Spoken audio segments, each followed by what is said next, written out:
기독교 한국루터회가 제51차 정기총회를 개최했습니다. 이번 총회는 신임원 선출을 중점으로 열렸습니다.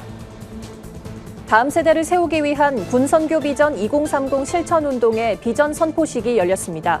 향후 사역 방향과 운영 계획 등을 살펴봤습니다. 전 세계 2만여 명의 태아를 구한 생명을 위한 40일 기도 캠페인이 한국에서도 시작됐습니다. 백석예술대학교가 2021 동문 전시회를 진행합니다. 믿음, 소망, 사랑을 주제로 기독교적 메시지가 담긴 작품도 만날 수 있습니다. 드림필 예술단이 전쟁 참여국에 대한 감사를 표하고 후원금을 전달하는 제13회 UN 평화음악회를 오는 12일 개최합니다.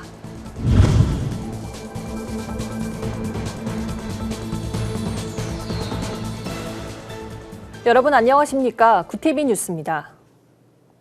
기독교 한국루터회가 제51차 정기총회를 개최했습니다. 서울 용산구에 위치한 중앙루터교회에서 열린 이번 총회는 7일부터 이틀간의 일정으로 열립니다. 이번 총회는 새 임원진 구성을 중심으로 한 일정으로 진행됩니다. 김예지 기자의 보도입니다. 기독교 한국루터회가 제51차 정기총회를 개최했습니다. 하나님이 거하시는 교회라는 주제로 열린 이번 총회는 7일부터 이틀간의 일정으로 서울 중앙루터교회에서 진행됩니다. 지난해에 이어 비대면 실시간 화상회의로도 진행된 이번 총회 현장에는 코로나19 방역 수칙을 준수하며 총회 임원과 목사, 평신도 총대만 참석했습니다. 이번 총회는 새 임원단 구성을 중심으로 운영됐습니다. 선거는 대면과 비대면 투표로 나눠서 진행됐습니다. 루터회 총회는 출석 총대 중 담임 목사 안수 15년 기준을 충족한 모두를 입후보 대상자로 자동 부여하고 있습니다. 총 21명의 대상자 가운데 신임 총회장에는 2차 투표 접전 끝에 김은섭 현 총회장의 연임이 최종 결정됐습니다. 우리가 먼저 변화되고 개혁되어 시대와 사회 소명에 준비해야 할 것입니다. 총회가 곧 질서를 회복하고 하나가 되어서 당면한 위기를 기회로 만들어가야 할 것입니다. 김 총회장은 현재 한국교회의 변화와 개혁에 대한 요구가 증가하고 있다며 교단과 예배당을 중심으로 변화될 신앙의 모습에 대비해야 한다고 강조했습니다. 김 총회장은 3년 전 총회장 해임 사태를 겪으며 분열됐던 교단 내 문제들을 해결하고 새로 구성될 집행부와 협력할 것을 다짐했습니다. 아직도 법적인 조치라든지 또 학교의 문제라든지 여러 가지 아직도 해결되지 않은 상황 속에서 그래서 이제 다시 4년 임기의 총회장이 되었지만 어깨가 상당히 무겁다라고 생각할 수 있습니다. 그래서 열심히 목회할 수 있도록 그런 분위기를 만들어주고 조성해주는 일이 아주 시급한 일이다 이렇게 생각을 하고 부총회장은 베델 루터교회 홍택주 목사가 3차 선거 끝에 당선됐습니다. 선거는 서기와 회계, 실행위원과 감사 등을 선출하는 선거가 연이어 진행됐습니다. 한편 주요 안건으로 상정된 루터대학교 총장 인준과 윤리위원회 위원장 선출, 헌법개정위원회 구성건 등은 남은 총회 일정에서 다뤄질 예정입니다. 구티비 뉴스 김예지입니다. 한국군종목사단과 한국기독교군선교연합회가 다음 세대를 세우기 위한 군선교 비전 2030 실천운동 사역을 밝히는 비전 선포식을 개최했습니다. 이날 참석자들은 한국교회와 군인교회가 하나 돼 한 청년을 구원하기 위한 복음 사역에 앞장서 나갈 것을 결의했습니다. 박재현 기자가 취재했습니다. 우리는 청년 선교의 2030 실천운동을 마무리하고 2030 실천운동 사역들을 선포하면서 복음으로 청년을 살리고 살아가는 조국 대한민국의 복음화를 위해 다음과 같이 실천할 것을 한국군종목사단과 한국기독교군선교연합회가 다음 세대를 위한 군선교 비전 2030 실천 운동을 공표하는 비전 선포식을 열고 앞으로의 도약을 다짐했습니다. 이날 참석자들은 청년 선교의 핵심인 국군 장병들의 영혼 구원 사역에 힘쓰며 민족 복음화에 앞장설 것을 강조했습니다. 군선교 비전 2030 실천 운동은 육군과 공군, 해병대에서 나오는 매년 6만 명의 신규 세례자와 4만 명의 기존 세례자, 총 10만 명의 청년들을 양육해 한국 교회로 파송하는 것을 목표로 하고 있습니다.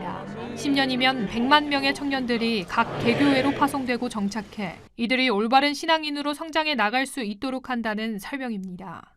군인교회는 이를 위한 신앙 양육 전도운동 확산과 지역 거점교회 확보, 파송을 위한 노력을 지속해 나갈 예정입니다. 한 사람이 한 영혼을 찾아 건강한 그리스도인으로 세워가는 제자 찾기 프로젝트라는 이름의 전도 운동도 적극 추진하겠습니다. 또한 군인교회에서 세례를 받은 청년들을 거점교회로 파송하여 한국교회 청년선교의 새 바람을 일으키겠습니다. 이날 비전 선포식에는 한국교회와 군중목사 파송교단 등의 연합사역을 위해 국군 장병들의 복음화를 위해 한 목소리로 기도하는 시간도 진행됐습니다.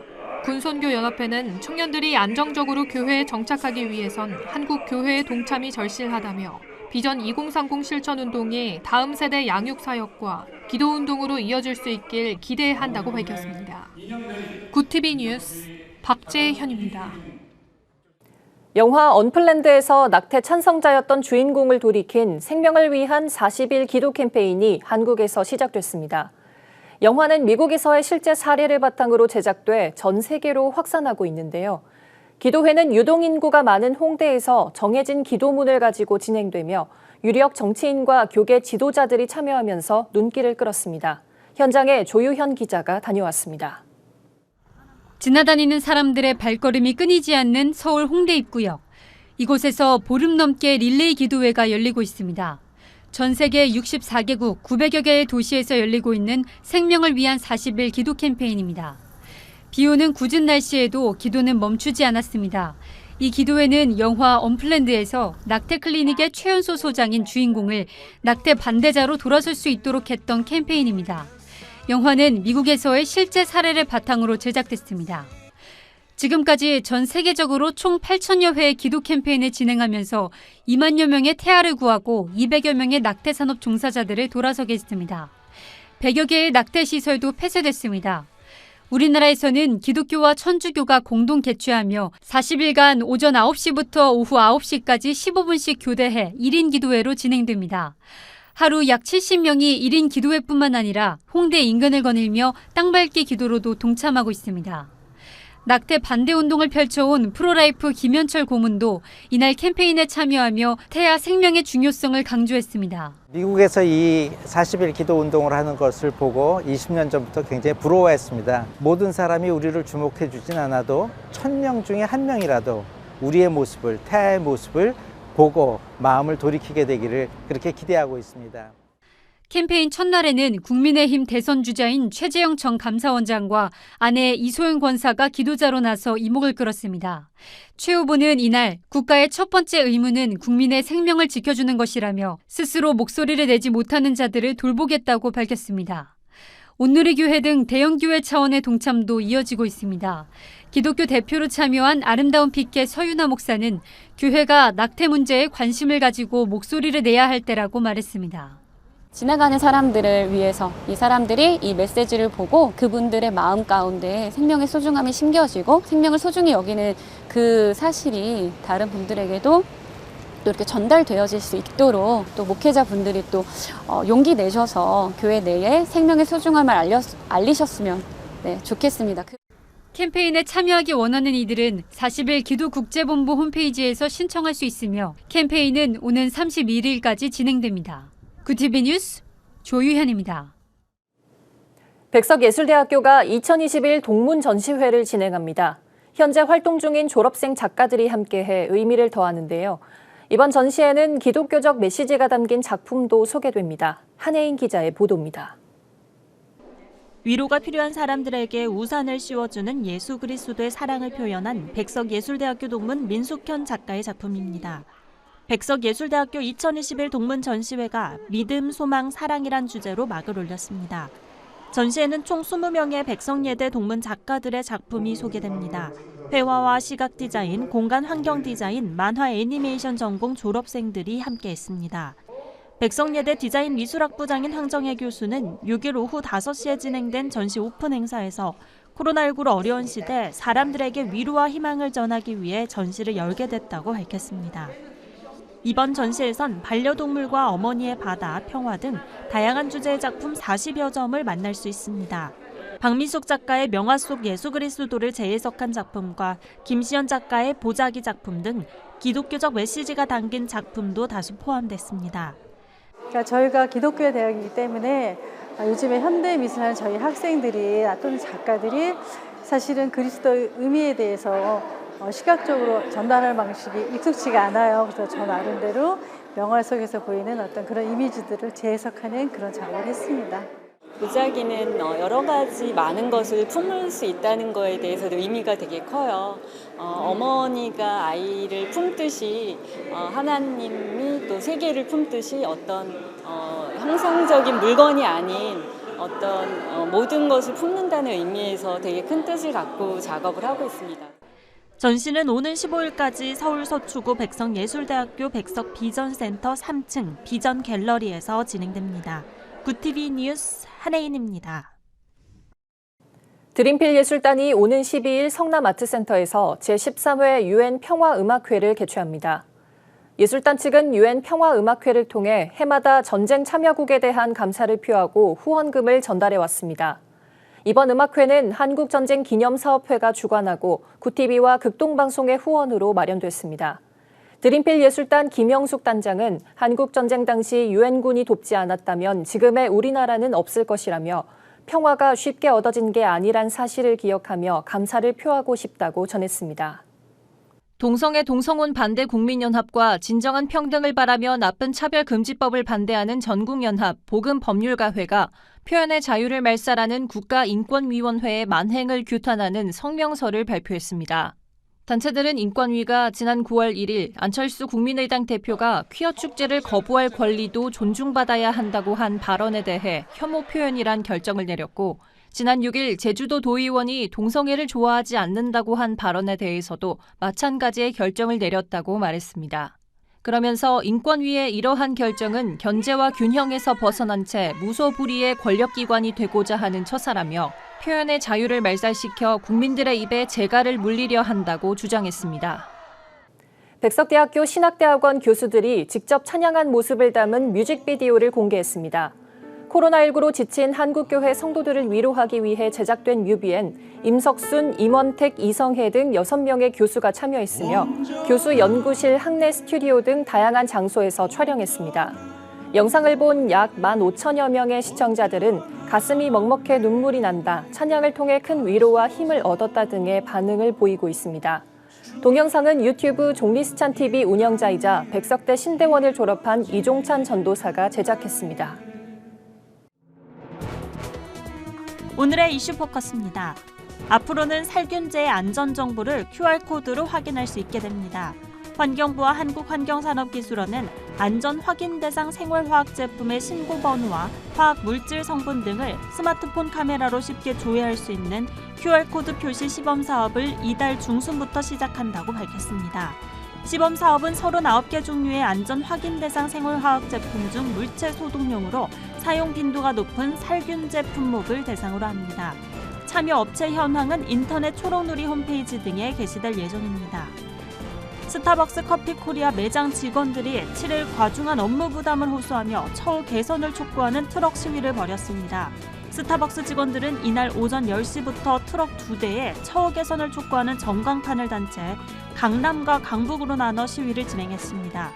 트럭 전광판에는 이딴 이벤트 등에 따른 처우 개선과 과도한 마케팅을 지양할 것을 요구하는 문구가 등장했습니다. 이와 관련 송호섭 스타벅스 코리아 대표는 매장 직원들에게 사과의 이메일을 보낸 것으로 알려졌습니다. 최근 3년간 메신저 피싱 피해액이 900억 원을 넘어섰다는 조사 결과가 나왔습니다. 이 중 81%는 카카오톡을 통해 발생했습니다. 국민의힘 강민국 의원이 금융감독원으로부터 받은 자료에 따르면 2018년부터 2020년 사이 메신저 피싱 피해 건수는 26,834건, 피해 금액은 931억 원에 달합니다. 올해 상반기에만 약 11,270건이 발생해 이미 작년 한 해의 피해 규모를 넘어섰습니다. 친환경 배터리 개발을 위한 기관의 협력이 본격화됐습니다. 한국에너지기술연구원과 한국전기연구원, 윤성FNC, 경상국립대학교 등 8개 연구기관은 공동으로 용매를 제거한 리튬이온 배터리 건식 공정 개발에 나선다고 밝혔습니다. 공동연구팀은 앞으로 5년 동안 114억 원을 투입해 소재와 장비까지 실증 수준으로 개발할 계획입니다. 이슈 포커스 한혜인이었습니다. 굿TV 월드와이드입니다. 중국에서 한국 드라마 오징어 게임이 불법 유통되고 있는 가운데 관련 상품까지 제작되고 있어 논란이 일고 있습니다. 외신은 7일 오징어 게임에 영감을 받는 상품들이 전 세계 이커머스 플랫폼에서 확산하고 있으며 많은 상품이 중국에서 제조되고 있다고 보도했습니다. 그러면서 상품 문의란에는 헬로윈까지 배송이 가능하냐는 문의로 채워져 있다고 전했습니다. 오징어 게임은 넷플릭스에서 반영돼 현재 넷플릭스가 서비스 중인 83개 국가에서 1위를 차지하고 있지만 중국에서는 서비스가 제공되지 않고 있습니다. 탈레반이 장악한 아프가니스탄에서 2달 만에 여권 발급 업무가 재개된다는 소식이 전해지자 출국을 원하는 인파 수백 명이 사무소로 몰려들었습니다. 외신에 따르면 여권 발급은 9일부터 시작되며 이미 서류를 신청한 이들에 대한 업무부터 처리됩니다.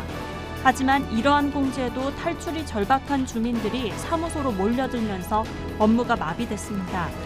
탈레반은 앞으로 하루에 5,000건에서 6,000건의 여권을 발급할 예정이지만 계획대로 진행될지는 미지수입니다. 유럽에서 젊은 층의 모더나사 코로나19 백신 접종이 연이어 중단되고 있습니다.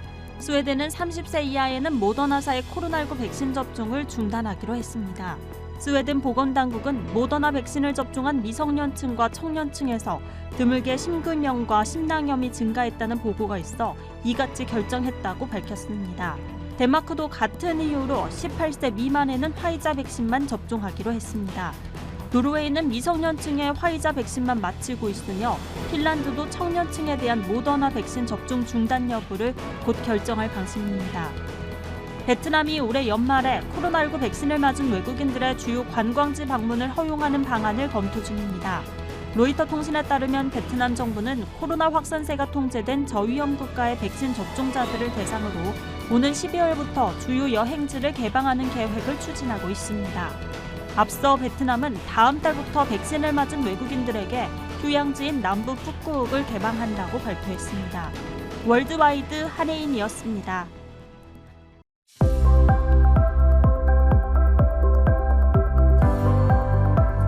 내일은 전국이 흐리겠고 지역에 따라 빗방울이 떨어지는 곳이 있겠습니다. 수도권 대부분 지역과 충청, 호남 내륙엔 새벽부터 비가 내리겠습니다. 경기 남부와 충남, 호남 서해안은 곳에 따라 가끔 비가 오고 강원 영동과 경북 동해안은 비 오는 날이 계속될 전망입니다. 주말까지는 전국이 대체로 흐리거나 구름 많은 날씨를 보이겠습니다. 내일 한낮 최고 기온은 서울 23도, 강릉 21도, 청주와 대전이 24도를 보이겠습니다. 전주, 광주, 부산은 26도, 제주는 28도로 예상됩니다. 날씨였습니다. 백만장병에게 복음을 전하는 군선교 비전 2030 운동이 본격 추진됩니다. 군인교회와 군선교연합회, 전국 지역교회들이 힘을 합쳐 10년간 100만 명의 청년들을 한국교회로 파송한다는 계획인데요. 한국교회의 적극적인 관심과 참여를 기대합니다. 이상으로 뉴스를 마칩니다. 함께해 주신 여러분 고맙습니다.